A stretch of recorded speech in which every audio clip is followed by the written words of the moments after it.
Hello all, I'm Sai and you're watching The Book Dragon. Today I'm bringing to you my next video in the pros and cons series, in which I'll be discussing some of the pros and cons of standalone books. So without any further ado, let's get into the video.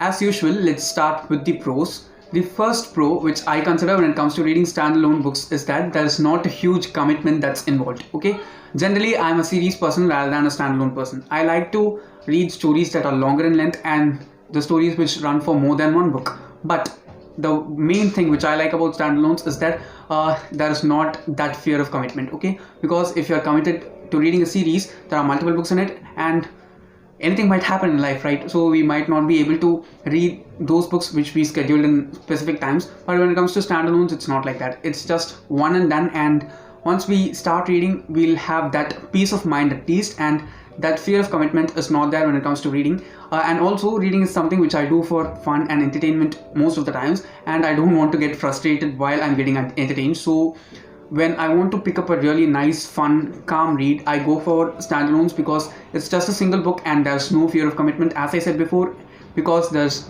no other progressive books in which the story continues, and it's just all wrapped up in a single book. The next pro is that standalone books are comparatively easier to read. Okay, I think that authors who write standalone books put in a lot more effort, because of course authors who write series also put in a lot of effort. I'm not trying to weigh anyone here. I'm just saying that it's tougher to write a standalone which is satisfying rather than writing a series that's satisfying, because the amount of time and pages that are available in a standalone is always comparatively much less compared to that in a series. And also, the fandom for standalones is always quite a small place to be, and the fandom for series is always a larger space to be.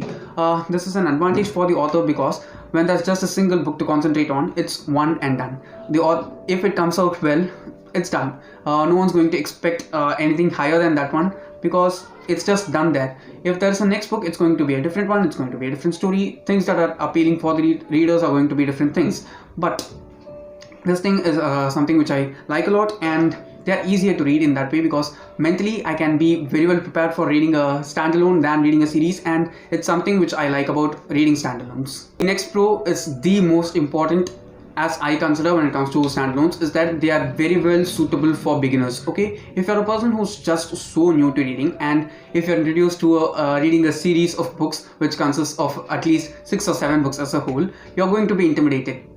Whether the books can be so small or they can be huge tomes, it is going to be intimidating while you're going to start reading as a beginner when you're introduced into series. But when it comes to standalones, it's not like that. Most of the standalones are normal sized novels, that is 300 or 400 pages long, in between somewhere in between this count, and it's always easier to get through standalones as a beginner, and it will also boost up your confidence in order to read more. So I think that standalones are more suitable for beginners compared to series, because everyone is different. But I'm sure that when it comes to beginning, it's always better to start at the easier stage and then develop your habit and the ways in which you act on a habit. And I think that reading standalones will help beginners more than reading series, because there's only a small amount of things to get through, and I'm sure that once you end up liking one book, you will end up picking up other books which are similar in tone or something which appeal in the same way to you. And I'm sure that standalones can make a person a reader rather than series. The last pro that I consider when it comes to reading standalones is that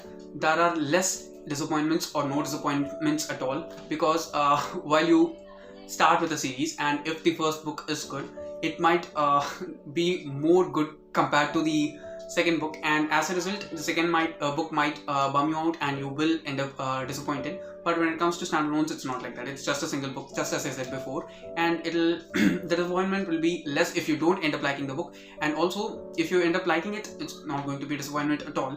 But there are certain series in which the first books are awesome. Okay, first books, I'm saying that 1 to 3 are awesome, and after that the series goes downhill and it's not as interesting or as entertaining in many ways. And that is something which we have to gamble with when it comes to reading series, and it's not that much present in standalones, if you ask me. And that's one of the things that I like a lot. And there are series which I love. Okay, I love series more than standalones, but I think that this is one of the main pros as standalones are considered over series, because they don't have that much problem when it comes to disappointing readers as a whole. Moving on to the cons, the first con is the thing which just drives me mad all the time while I end up reading a really good standalone book, because I'm a character driven reader, and sometimes what happens is that there is no more available reading content after you ending up reading a book. An example for that is, I can say, This Is Going to Hurt by Adam Kay. It is one of my most favorite books of this year,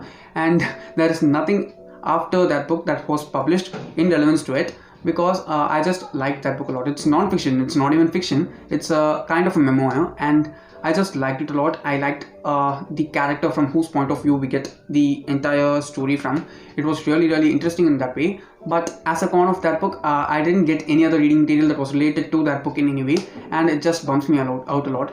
While you're reading series, there is obviously fanfiction and many other things that the fans do, that, how to say, pull out certain elements of the story and develop it into a newer form after the story is finished, but it's not that much available for standalones, and I consider that as a main con when it comes to reading standalones. The next con is also something which, how to say, bugs me at some times. It is that when there are loose ends towards the end of a standalone book, we don't ever get the answers for certain things. There are some cases during which the author leaves loose ends in order to develop the imagination of the reader, or to give the imagination of the reader some space in order to develop their own stories about those characters and those worlds and those stories as a whole. But there are certain times during which the book is really awesome, but there are certain loose ends that are just left open, okay? The doors are just left open, and there is no purpose of leaving those doors open. It just, how to say, bugs me at some times, and I don't like it. If you're leaving doors open, or if you're leaving some loose ends, please let them be in series, or certain things in which you at least write a short story after the book is over, because loose ends are some things which just affect me a lot, because I like having full closure in certain stories. Especially if it's a really good book, I want that closure to be there, and it's not that much available when it comes to reading really very good standalone books. The final con is something which I'd like to say for the publisher and the author when it comes to writing standalone books, is that authors and publishers who sell and write series usually make a lot more sales than authors who write standalone books. This is mainly because of the number of books, obviously. When you're writing just a single book, there is only a short amount of population for those people. When a standalone book goes in a really lot number in sales, it's mainly because when the book is really good, okay, if it's really out of the world good, it just goes different places and sells many copies. But when it comes to series, it's not like that. If you're just publishing 2 books in a series, and if the series is normal, it's not great, extravagant in any way, it's just a good, decent series. Obviously, if they like the first book, the people who liked it are going to buy and read the second book.